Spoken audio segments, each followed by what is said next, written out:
আজি আমলই পাৰিবলৈ গৈছিলোঁ আমি পাহাৰত। এয়া আমলইটো কি সুন্দৰ ভিউ, আপোনালোকে চাওক। এয়া পাহাৰৰ ওপৰৰ পৰা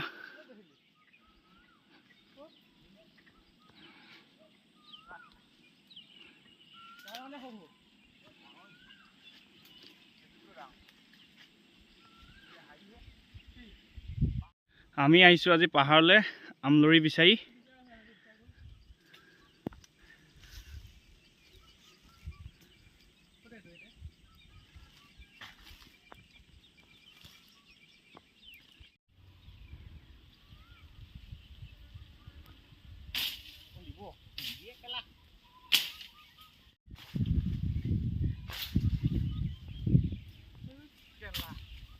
আমাৰ ইয়াৰ আমলই পৰা পৰ্ব চলি আছে। আমাৰ এজন প্ৰভু মেইন, তাৰপিছত এইজন অচিন্ত কছাৰী বুলি কয় যে মোৰ লগত থাকে, এইজন সেয়া বেয়া কথা কৈছে তেখেতে।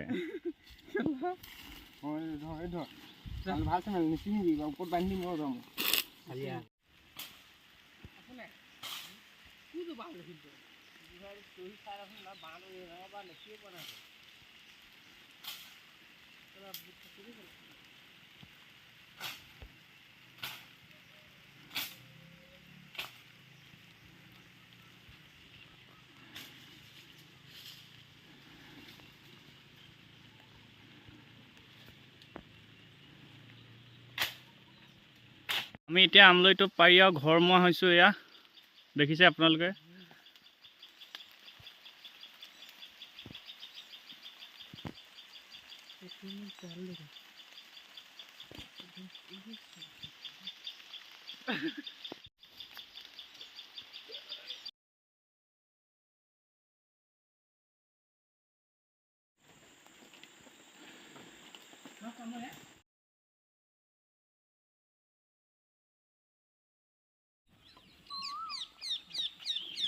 এইকেইজন আমাৰ আমলই পাৰিবলৈ যোৱা ল'ৰা দুজন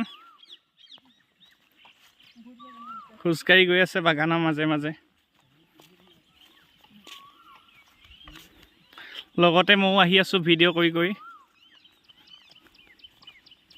এইফালেদি পাৰ হ'ব লাগিব এতিয়া, এই শাকো তিনিটালেদি। এয়া আহি আছোঁ খোজকাঢ়ি আপোনাৰ, আৰু ঘৰ পামগৈ, বেছি দূৰ নাই। এই বাগানৰ মাজে মাজে পাহাৰৰ পৰা নামি আহি এয়া আমি যে পাহাৰৰ পৰা আনিছিলোঁগৈ আমলইটো। এয়া এতিয়া চফাই কৰা হ'ব, তাৰপিছত মজা আছে ভাজি খোৱা হ'ব। এইটো লাষ্ট পৰ্যায়, এইটো আমি এতিয়া ভাজিম। এয়া ভাজিবৰ কাৰণে আমি কেৰাহী ৰেডি কৰি থোৱা আছে, তেল দিয়া হৈ গ'ল ইয়াত। তাৰপিছত এইপিনে পিঁয়াজ, বিলাহী, এয়া হালধি নিমখ, এয়া এতিয়া আমি বনাম আৰু বনাই খাম।